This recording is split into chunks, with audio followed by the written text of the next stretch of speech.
Good morning and good afternoon, wherever you're watching from. My name is Ava Magoon, and I'm an Assistant Director of Affinity and Domestic Engagement in Northeastern University's Alumni Relations Office. I want to welcome Northeastern alumni and TIAA associates to today's webinar, AI and Your Future, the Changing Work and Learning Landscape. This webinar is organized in collaboration with the Northeastern Alumni Relations Office and Tieisha Smith, who is a 2017 graduate of Northeastern's Master of Business Administration program. I would like to extend a thank you to Tieisha, Swatee, Anne, Lori, and Leslie from TIAA for their work on today's thought-provoking program. For Northeastern alumni who wish to watch the webinar beyond this afternoon or share it with their fellow Huskies, a recording will be posted on the Northeastern Alumni Relations YouTube channel. Thank you all again for attending. I will now turn things over to Tieisha for opening remarks and introductions. Thank you, Ava, and welcome everyone. We are really excited about this discussion today because AI is just on the tip of everyone's tongue. And sometimes when you think about AI, you think just ChatGPT because that's what everyone's discussing, but there is so much more to the story.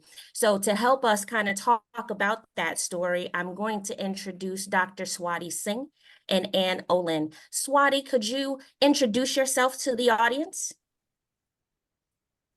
Sure. Hi, everyone. My name is Swatee Singh. I am TIAA's Chief Data and AI Officer.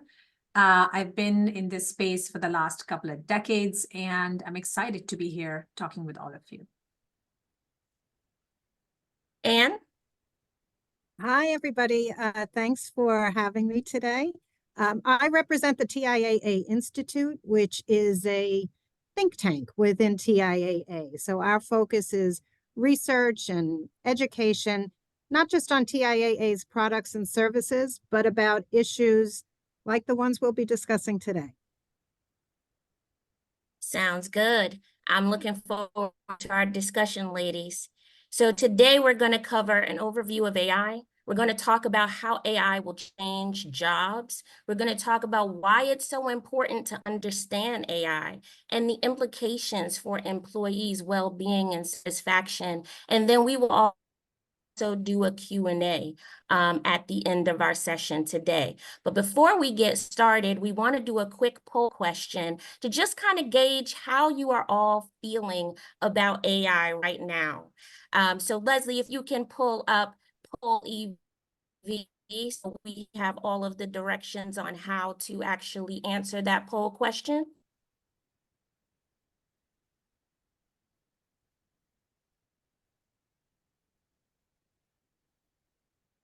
So we'll give it a minute or so for you guys to connect and answer the question for us.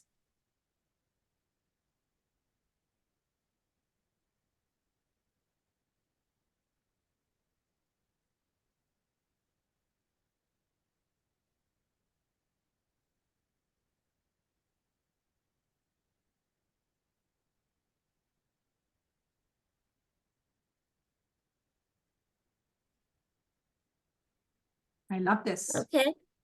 It sounds like most of you are fascinated.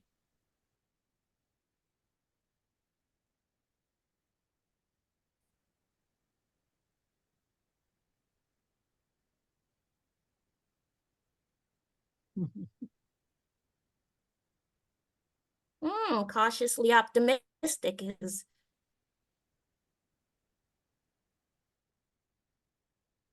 is moving up.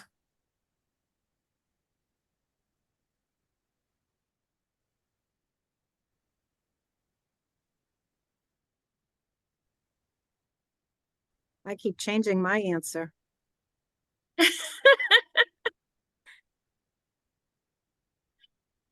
So this is really good. This kind of helps us understand what you're feeling about AI. Now we're going to ask you this question again at the end of our session today and see if any of your answers change. So Swatee, I'm going to start with you. What is AI? I feel like that's a loaded question, but I know you have all the answers. I mean, simply put, AI is when we want machines to have the same level of intelligence or ability to make intelligent decisions as humans do. Now, back in 90s, early 2000s, that really meant a lot of rules. So we synthesized human knowledge, and we said, well, if this is true, then do this, else do this. And so it was a lot of like encoded human knowledge, and that's what AI constituted. So if it's rainy and it's highly humid, then predict that it's about to rain. We started to get into as hardware, as in the type of machines that can run artificial intelligence got better. And different industries started to use AI a bit differently. They started to predict things that had some level of machine learning involved in it. So this is where the first uses we as consumers and average citizens of the country really felt it when fraud detection algorithms came along, spam filters came along. This is when AI or machine learning more specifically, which is a subset of AI, started to learn how to spot that something is a spam. It had some parameters. It would spot like, oh, if it's going out as a blast email, it is more likely to be spam, how many people are opening it, et cetera, et cetera. Then AI got into more and more of the deep learning space. This is when we started to see more of the recommendations. If you remember, in the last 10 years, we've gotten much more personalized recommendations. We have credit cards. Some of us may be getting personalized recommendations based on our spend. That starts to get into more deep learning often. If you're chatting in the last 10 years, especially, from 2015 to 2020, 2021, if you were chatting, you were using a lot of deep learning. It started to enter what we call the natural language phase, right? So AI started to tackle language. And you will be surprised, Tieisha, how much of our understanding of the world is encoded in language, from physics to we sit on a chair. So, you never sit under a chair, right? So kind of being able to learn such things just through knowledge, our understanding of physics, our understanding of chemistry. And now, I'm sure this group of folks have, in the last year and a half, really come to, hear about AI, especially when ChatGPT came along, and we started to ask ChatGPT questions like, what should I do for a single day that I'm in Paris with a layover?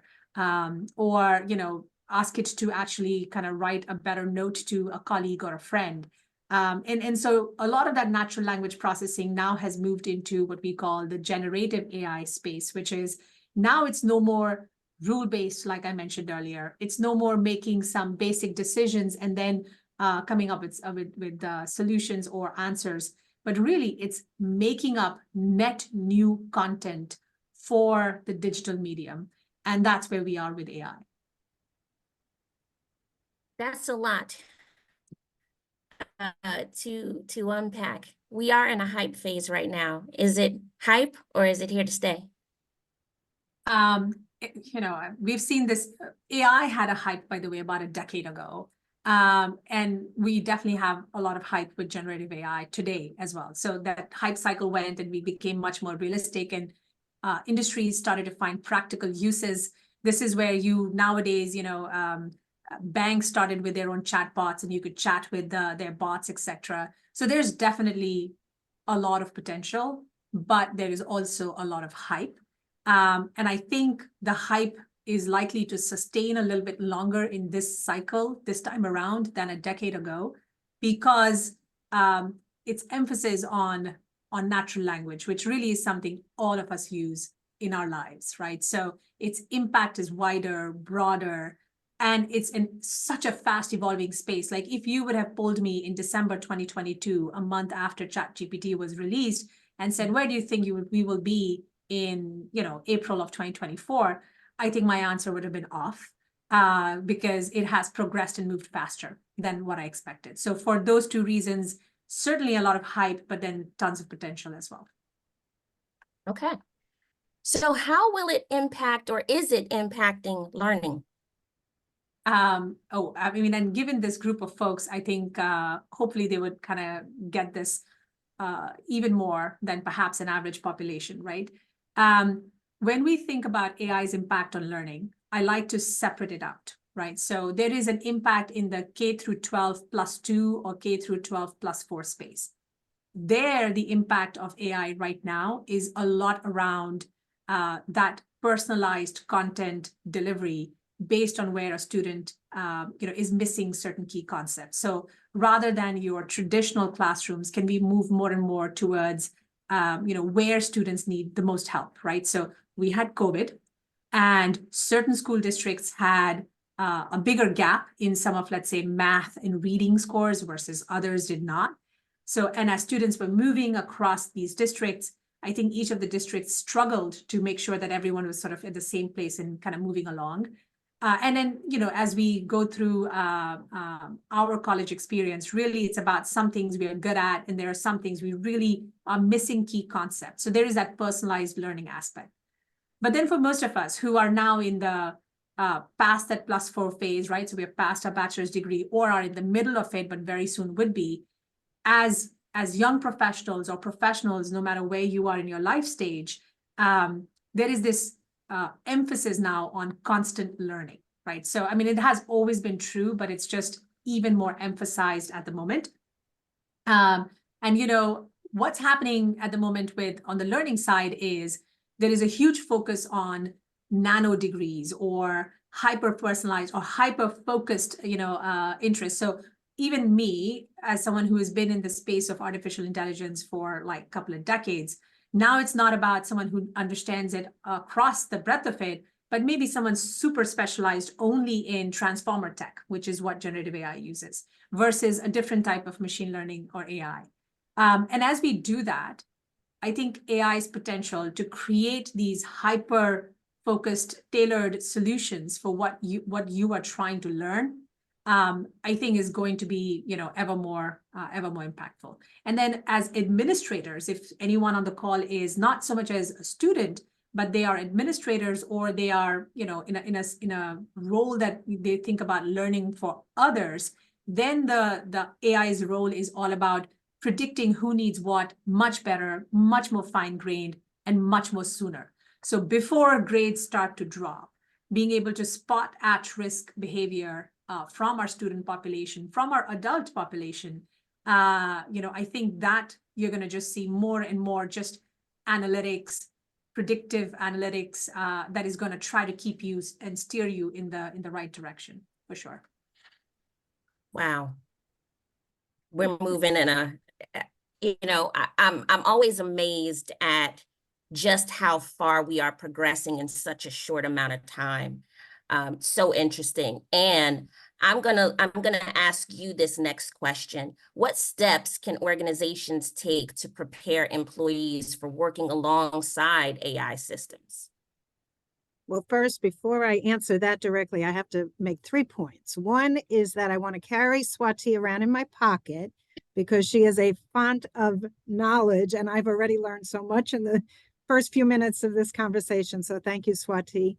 Second point I want to make, or second topic I want to raise, I am the proud mother of a Northeastern graduate, class of 2020, go Huskies. And the third thing I want to mention is that President Joseph Ayoun, Northeastern University, received from the TIAA Institute, which I represent, our 2020 Hesburgh Award for Leadership Excellence in Higher Education. It's a significant recognition of his abilities to lead not only Northeastern, but all the contributions he's made in the realm of artificial intelligence and way beyond. So congratulations to Northeastern and Dr. Ayoun. And if you don't know who Hesburgh is, TIAA sponsors a documentary on his life and impact. He was a significant player in the civil rights movement, and you can go to Amazon Prime and look up the documentary called Hesburgh, and that's something that you will enjoy doing over the weekend. So those are my little commercials. And now in response to your question, I'm going to provide a little bit of context drawing on some TIAA Institute research. I want to just share a few findings from a growing body of work that the Institute has been doing that we call the Higher Ed Employee Value Proposition body of work. And we started pursuing this work because we were hearing from leaders of colleges and universities coming out of the pandemic how challenged they were to recruit and retain talent, not so much faculty, but professional staff. In our research, we learned that close to 1/3 of higher ed employees are planning to or thinking about leaving their positions within the next 2 years. Among the top reasons cited for thinking about leaving, 35% said work-life balance was a source of dissatisfaction, and 34% were dissatisfied with professional development and advancement opportunities. I mention this because AI factors into both these areas of dissatisfaction. There are definitely ways that AI can help with work-life balance, and I think we'll see that increasingly. Right now, I think so many of us are afraid that AI is going to take away our jobs, take away the things that we're counted on to produce at work. But really, if we take a step back, AI can help remove the tasks that are time-consuming and inefficient and free us up to focus more on the kinds of tasks at work that will give us more satisfaction, that will hopefully allow employees to better appreciate all the hours that we spend on the job. Another way that we see AI helping with job satisfaction, employee engagement, lots of employers are already starting to use AI to support employee engagement, using it to figure out when people are feeling stress or are underperforming, and then intervening with the appropriate responses. As Swatee said, AI can be very perceptive and can help highlight through the use of predictive analytics when employees are falling off or aren't feeling as good about their work and therefore not performing to their maximum abilities. So that's what I would say, Tieisha. Wow, that predictive analysis is interesting. It's scary, but it's very interesting to be able to pinpoint, when an associate's engagement might be, falling off, or when you may need to step in and help them, and provide them with assistance. That's amazing. That's something we've never had. We've always had to kind of wait on things like surveys or for an associate to be able to say something about it, but using these tools and to be able to predict when that's going to happen, that's groundbreaking. Anything to add on that, Swatee? Yeah, I mean, and I'll say this is, in workplaces, regardless of where it is, whether it's in academia, whether it is in, anywhere in corporate America or elsewhere. Hopefully the way organizations are also kind of leading on this, and I apologize, there's a slight, my screen for some bizarre reason moved. But the way, organizations can help their employees prepare is also by providing, and it kind of gets to the individual side of it, is by providing these individuals with means to cross-skill. So what I mean by that is, hopefully your organizations, regardless of which sector or industry you're in, are providing you with communities of practices, right? Which allows you, you could be in one area, you could be a call agent, and then you say, well, I want to learn more. And so what are the options? So while you are in the job, giving them more and more of those opportunities where it is learn by actually playing with things, right? So some companies may call them, communities of practice. Some may call them guilds, right? Tieisha, you're very familiar with this. And We call them guilds? Yes, we call them guilds at TIAA. Really, it's about cross-skilling because it's about preparedness for what's to come, right? So that's, to me, I just want to, Anne's answer was pretty comprehensive, but I would sort of add on that and ensure that it's not just about, hey, can I just go hire new talent, because that's not how it works, but, can I actually take who I have, deep subject matter experts as an employee, and lift them to where they need to be, because it's a continuum. It's not like a net new, so to speak. Given all the advancements in AI, Are there specific skills or training programs that individuals should consider in order to adapt to the changing workplace dynamics influenced by AI? Absolutely. And so I'll kind of begin with saying something which I saw last cycle. So 10 years ago, I remember everyone would walk up to me and say, I am now enrolled in a certificate program, a nano degree, or sometimes a full-fledged degree in data science. So we have to learn data science, and I'm going to become a deep data scientist. And my answer to them then, as of now, would always be this, which is, if you wish to become a deep data scientist, absolutely, go ahead and do that, right? And the right way to do that is you enroll in a formal degree, whether it's more targeted nano degrees to more formal 1-2 year degrees. Go ahead and do that. But understand what this economy and what we as a society need are not just like all of us should not become 100% data scientists. In fact, a very small sliver of them is needed. In the vast majority of cases, it is our domain expertise, what we know about our domain, and marrying that with knowledge of these AI tools and having the right imagination and foresight to say where we could use these tools in order to better deliver against our business priority. That's way more important. So if you are, and let's pick the industry that is most disrupted at this moment. So if you are in creative content writing, you are most disrupted at this moment. So if you are there and you say, well, what is the learning I need to do? Firstly, it's an appreciation of the fact that perhaps it's not going to be as many creative content writers that may be employed in the way it is in the present tense. By the way, there may be a completely new disruptive, business model that would require a whole lot more humans to do this. We're just not talking about that. But if all things equal, you are most disrupted.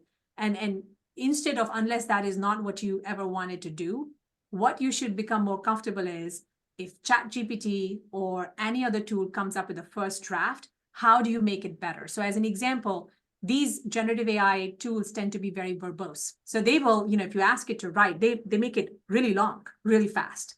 But is there enough content in there? Is there the specificity which we as experts within our space bring in? No.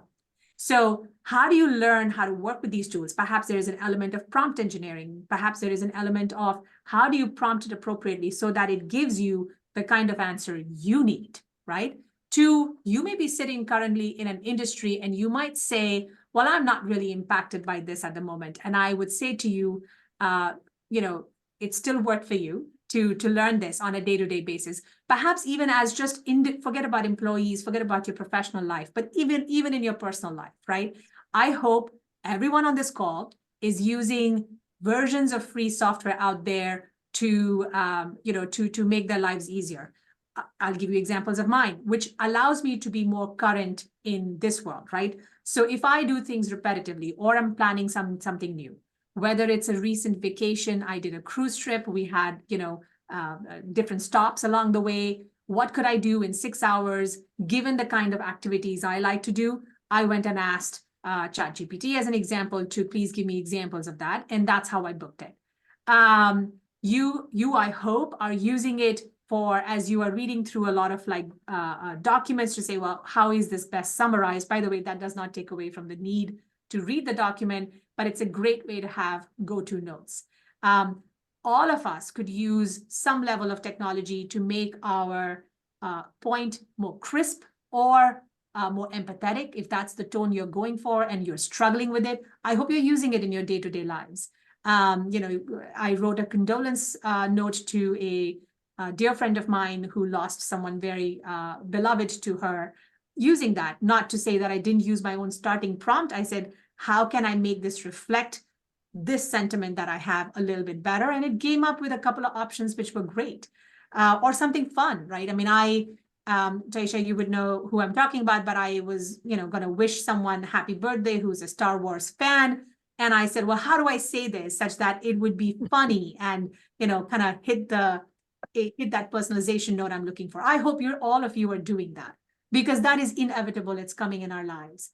But really also in your area, depending on where you are, I hope you are trying to stay, current. You are trying to play with, technologies that are generating images or audio and keeping up to date on how it works, and then following the right sort of people in the right social media channels, which are, avant-garde, who are thinking ahead as to what this means for your space.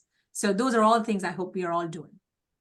Can I add one thing, Tieisha? That was great, Swatee. And just a different way of saying it, I think we all need to be curious. We need to be brave. And for myself, I've made a commitment. I'm not in the AI space, but every day I read one article about AI. So at least I'm starting to know the terminology. My daughter, one of my kids, is a third grade teacher. I love to ask her questions about how AI is showing up in her classroom. So be curious, be brave, don't be afraid to try the free software at first, and maybe build that habit of learning something about AI through a daily read of something from the press. Can't hurt.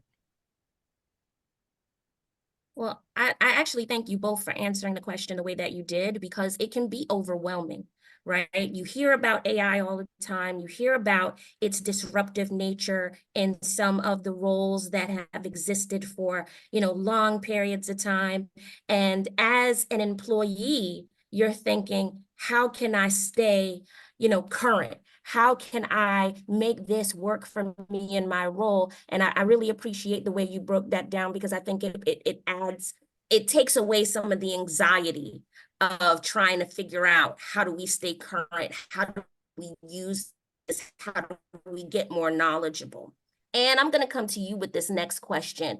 What potential impact will AI have on job roles and the overall workforce? I'm going to bring this back again to what I know, which is the work of the TIAA Institute. The Institute has a keen interest, TIAA overall has a keen interest in understanding the implications of demographic factors on a range of things like financial preparedness, retirement fluency, financial literacy. And this interest in demographics holds true in the context of AI as well. We know it will be very important to study whether and how AI impacts different segments of the workforce, and for employers to be sure that AI doesn't exacerbate existing inequities. For example, for the first time, probably many of you are experiencing this, there may be up to 5 generations coexisting in the workplace.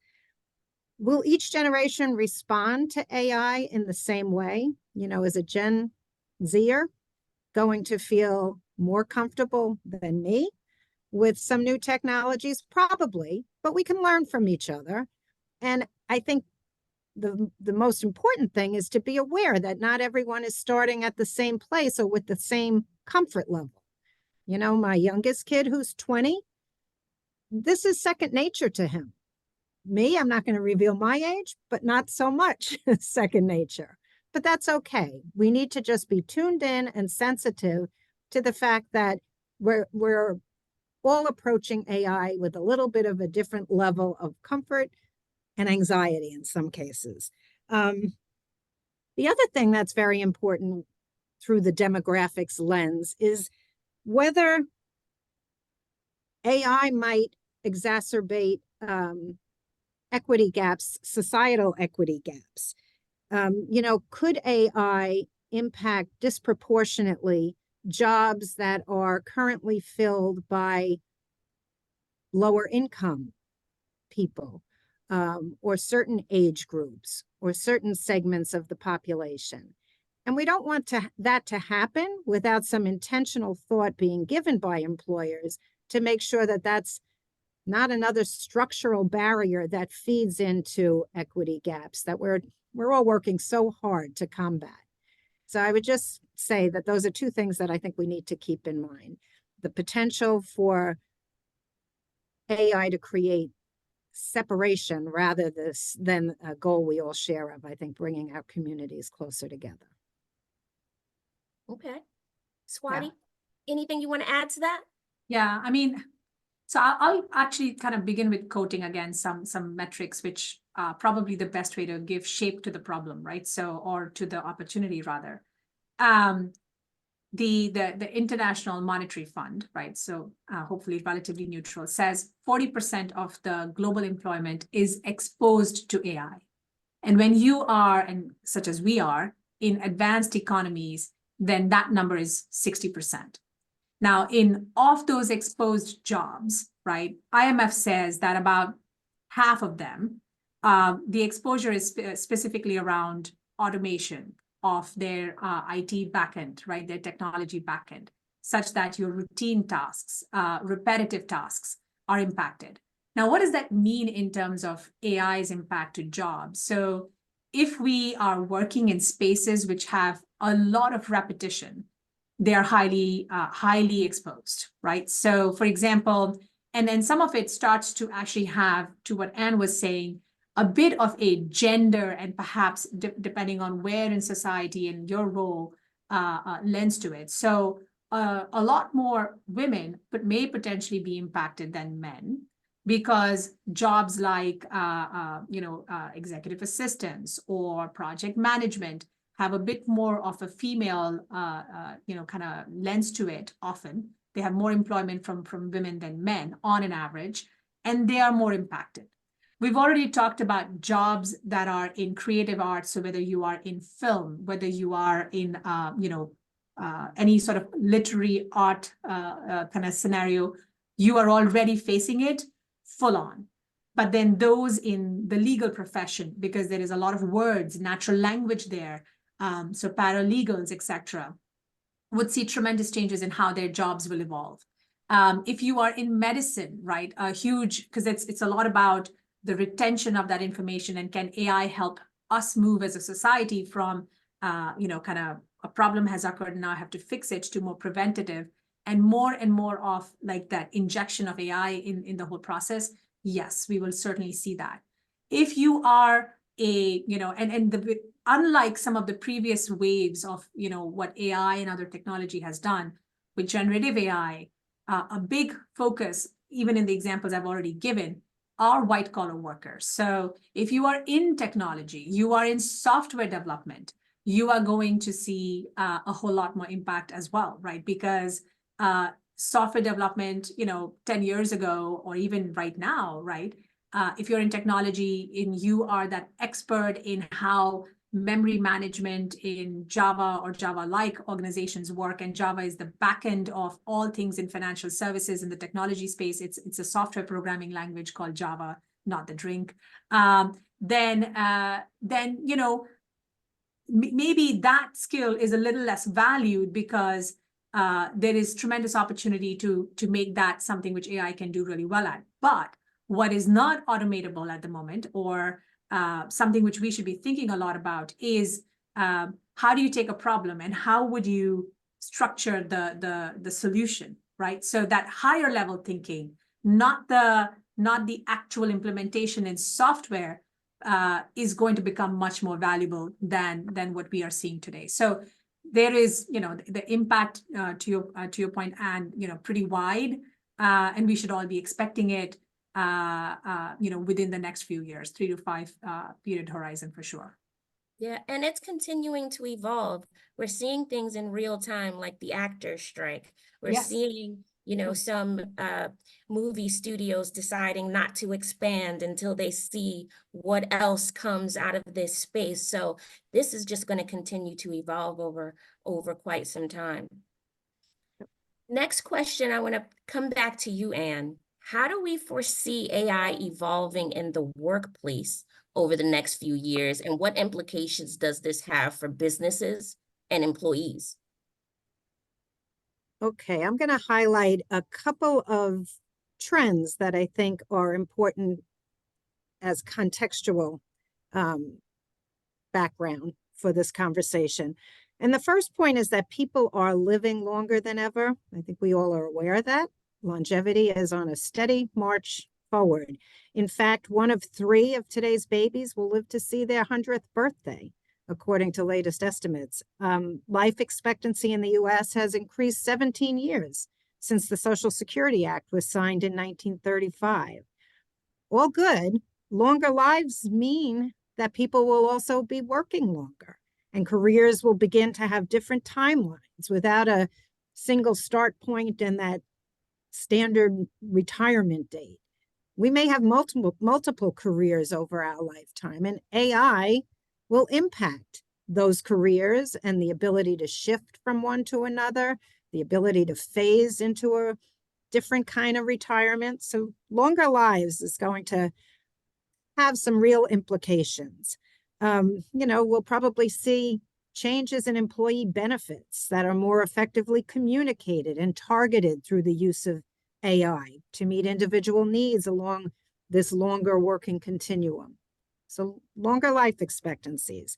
A second trend, we're seeing lots more attention being paid to mental health, which is one positive outcome of the pandemic. We all came out of the pandemic feeling a little rocked and a little bit more thoughtful about how we were feeling about work and all the time we commit to our places of employment. So with that increased attention on mental health, we should be tuned into the fact that AI may well introduce additional stress, additional anxiety that we'll see show up in the workplace as employer mental health needs and demands. And while that could be problematic, at the same time, we're seeing AI already being used in very interesting ways to support holistic employee well-being. So second trend to keep in mind is mental health and how AI may exacerbate the problem and how it may also provide some solutions. And then the third thing I would say, as addressed at the very start of this conversation, AI can clearly enhance the way education is delivered and the way learning takes place.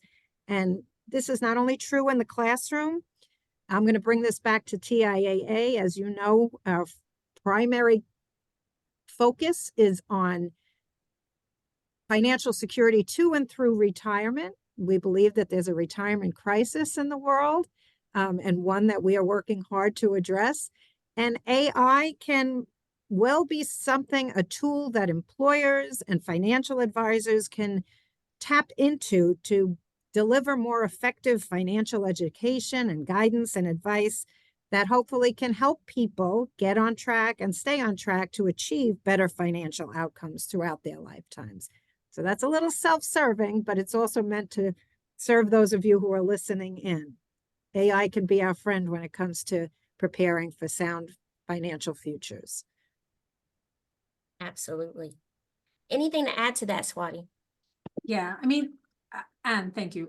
You just kind of highlighted some of the most important ones, right? So, which is our lifespan is increasing by all measures, which also means that, our potentially, and when lifespan increases, and I really hope it's with increase in quality of life, not just the lifespan, but that's still TBD. I recognize that. And linking retirement security with mental health is kind of key as well, which is, this is TIAA Institute's work, which has clearly shown a link between having more confidence in your retirement being linked to better mental health. And I'll say, and when you think about these, all the points that Anne raised in the context of the disruption, the changes, the evolution, however you wish to look at it, of our current areas of expertise in the next, in the next 5, 10 years, 15 years. And then I think, at least for me, I have, kids who are, nieces, nephews about to enter the workforce, kids who are going through their schooling system. And I think about it, like, what should they be doing in order to prepare for this job market? So one thing is for sure, and we may not like this answer, but it is for sure, that there will be a lot of uncertainty in how a respective area or our lives will evolve. And what that means is that we have to be ready earlier, sooner, faster, especially when combined with the demographics that Anne is saying. So, I was in my 30s before I thought about retirement. I think several of you, I assume, are much earlier in their careers. And if that's true, I hope you're thinking about it way before then. I could potentially afford that lost decade, but less and less of you may be able to afford that in the future. So one is that. The second one is the way to prepare for that uncertainty is an acceptance that this is going to be a career, or even whatever else remains of your respective careers today, of constant learning and evolution.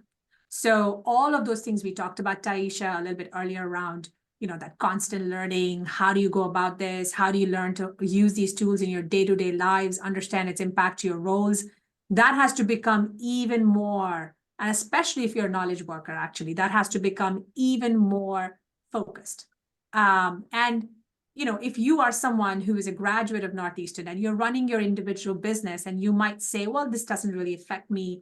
I am in a business which is untouched, but could your business benefit from it such that you are more efficient, right? We all should be thinking about it. So I guess my call to action is really the recognition that there is uncertainty.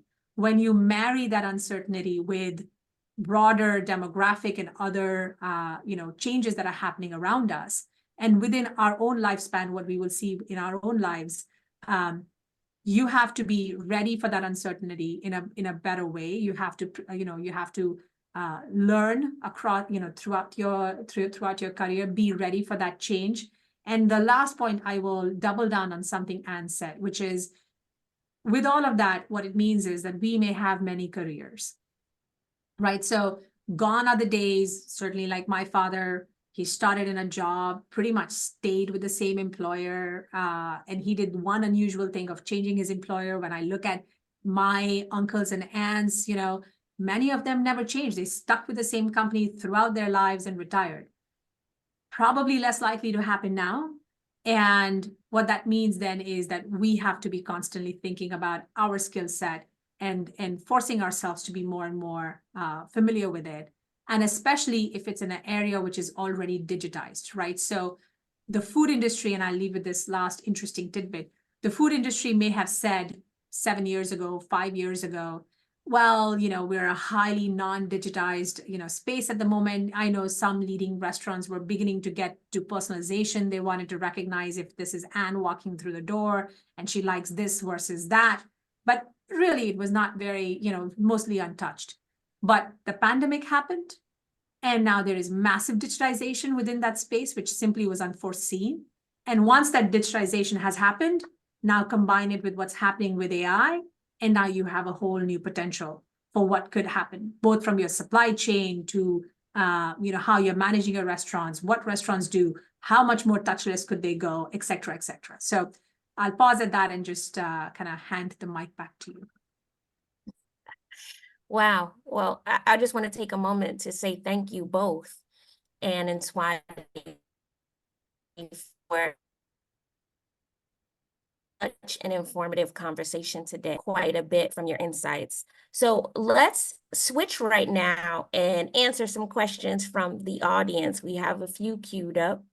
So the first I'm going to be asking of you, Swatee, can AI extrapolate a present solution to a future space-time junction and apply that value to calibrate the current solution to get a refined future option? Oh my God. I'm glad you didn't ask me that, Tieisha. Possibly, right? I mean, and so practically how it's happening already, if you haven't already done so, is for the purposes of brainstorming. So assuming you're giving the right prompts to the current tools, and by the way, this limitation on giving the right prompts will eventually go away, but as of now, the way the tools stand, you have to give it the right prompt. But if you did give it the right prompt, that future-looking, lens AI is already taking, right? So you could be using it today to say, assume you are, the chief innovation officer in this space. And how do you think it's going to evolve in the future? It's going to start ideating and brainstorming with you. Now, also because the simulation is happening, if you haven't already heard, there is tons of Gen AI and AI now being used in medicine, in pharmacology for the identification and in your decision to proceed or not proceed of specific, potential cures in the future. right? And of course, the personalization of medicine that's happening. So they're all examples where that future is something that they have a much better chance of simulating and saying, is this going to be a success or not, rather than waiting on practical data and then kind of working our way backwards and already begin to prioritize. So there's a whole lot more compounds, for example, if you're in pharmacology today, that are sourced from AI. So in some ways, what the attendee is asking at the moment is happening already in my eyes. Okay. The next question I'm actually going to pose to both of you, because I think there's some research components in this, as well as some technical piece that could be used to answer this question. So what is your perspective on AI taking over the personal touch and losing that genuine expression of sentiments that only come from the individuals themselves? Basically, are we at risk of people losing that important skill of thinking and communication on their own without using AI? I'll start with you, Anne. It's such an interesting question, but I think, and this is just a personal opinion, that that's what's going to distinguish the better employees and prospects than those that won't do as well. The ability to use AI, to use technology without giving up the additional value you add as a human being. I'm just going to give an example of, again, I mentioned one of my daughters is an elementary school teacher. I'm not going to reveal any big secrets, but her principal sent out an AI generated message to the entire school community about a problem they were having with crows in the playground. Okay. It was so obviously an AI generated message. It sounded like it was coming from the CEO of a Fortune 100 company, that it ended up alienating and upsetting so many of the parents. She forgot to read what ChatGPT generated for her and apply a rational human screen to what was being produced. It still would have helped her save time. It got some of the basic messages down, but it's up to us. And we will distinguish ourselves as employees if we can apply what we bring to the table as humans to what the technology can help us to do in terms of efficiency and, in some cases, producing good language, but we still have to bring a human touch to it. Swatee, what do you say? I mean, I couldn't agree more. So, and that's what I was referring a little bit earlier as well, which is if I go to ChatGPT right now and ask it to write a 500-worded essay on influence of AI on jobs, it would give me a good first draft. Right. But if I bring in my expertise as where I am a practitioner in the space and I say, well, write me an essay, but the key points I want to highlight are, and I bullet it out, it would do a really good job of stitching it together, right? So do not confuse the verbosity of these tools today and their generalization of a topic with deep expertise. And this is why I was referring earlier, to this attendee's question, that being domain expert in whatever it is, right? You are an expert in you're an HR professional and you truly understand all these nuances that HR professionals have to go through as they sort through, disputes and, other things that you are required to do. You can't just replace that with that generic sounding, perhaps email, but that years of understanding of human behavior coupled with getting better output, better tweak with the right, better tone to an email or to a letter that you write, without question is ultimately the game changer. Okay. I think we have time for about 2 more questions. One question is, what piece of advice would you provide to boomers or early college grads looking forward a decade from now, considering all things AI? Who do you want to go first? My answer is going to be so Anne. simple. Mine is going to be so simple, and then Swatee, you add your expertise. I would just simply say again, get familiar. Don't wait until you're in a position where AI is going to be the topic that comes up in the job interview. Stay abreast. Stay abreast of the emerging trends. Don't shy away from it, even if it's not your comfort zone. I'm going to go back to saying be curious, be brave. That means try it out, test the software that's available to you, and just keep at it. Don't fall behind. Try not to fall behind. But Swatee, Yeah, you're of course. closer to this. Hard to dispute what you just said, and completely, right? So if you're a boomer, you probably have deep expertise in something, right? There's something you've done, and over the years, forget about deep expertise, just the wisdom that age may get us, you have that, right? So I think my advice to you would be actually, and this is where AI and Gen AI now is so useful. You could ask it to explain something to you or to show it to you how to do it. So if you don't understand how to use some of these tools and some of these new technologies, you can ask it to explain it to you and teach it to you, right? And you can even say something like, teach it to me like someone who's not familiar with this or has this background, and it'll do an excellent job actually of doing that.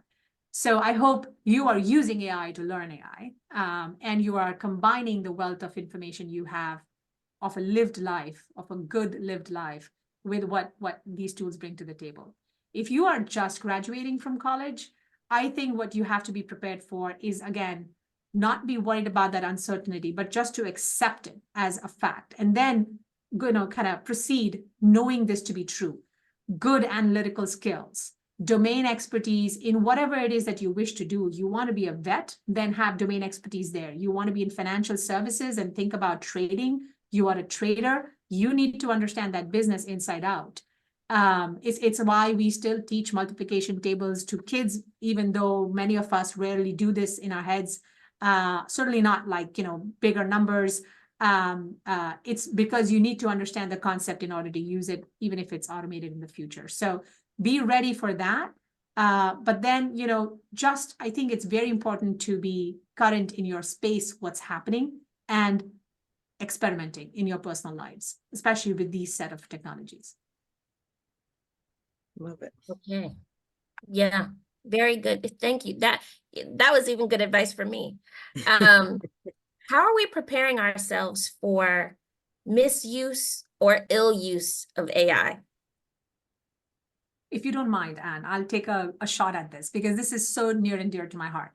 So even when AI was, kind of really booming a decade ago, we started to find misuse pretty much off the bat, right? So, and even to this day, there is plenty of that misuse, right? So there was famous use cases of, credit card companies that were sued when they showed a bias towards underwriting better loans or better terms for a credit card to men versus women. That's because their training set was biased.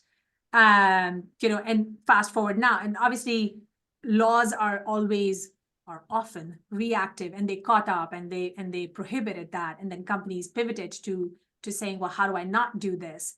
In this, and by the way, that took away some of the biases, but certainly did not take it all away. I think we have a foundation in the responsible use of AI over the last decade that, especially with generative AI, we have to get right. Because in language, not just is our physics and chemistry encoded, in language are encoded our biases. So all of that is, this is why it is so easy to get exceedingly biased answers from these tools. So I think if we hear the European Union talk about, regulating AI, and, the US still has to follow, but as companies, right? TIAA does this. We have a responsible AI policy in place, which is something which goes far above and beyond what our regulatory bodies have asked of us. And that's because we want to be ethical and as far as, be as non-biased as possible. Now, that doesn't mean we're not going to change. As we learn, we'll look to do that. But I think that's something which companies, hopefully you as consumers, should be pushing companies that have such tools to incorporate that within their mandate as well. But back to you, Anne. No, I agree with everything. And having just taken TIAA's required AI training Yeah. module just the other day, I think it was terrific. First of all, it gave me a grounding in potential misuse.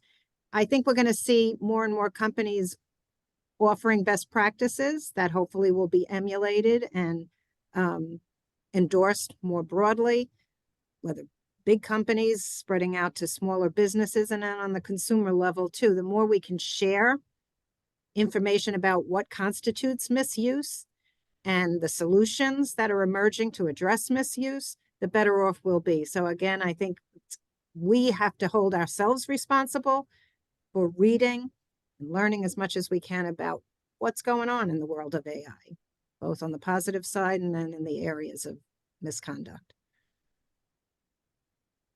Well, thank you, ladies. I appreciate that. In the last 2 minutes, we're going to pull up the poll question again, just to see how you're feeling again about AI. Has anything changed since our discussion today?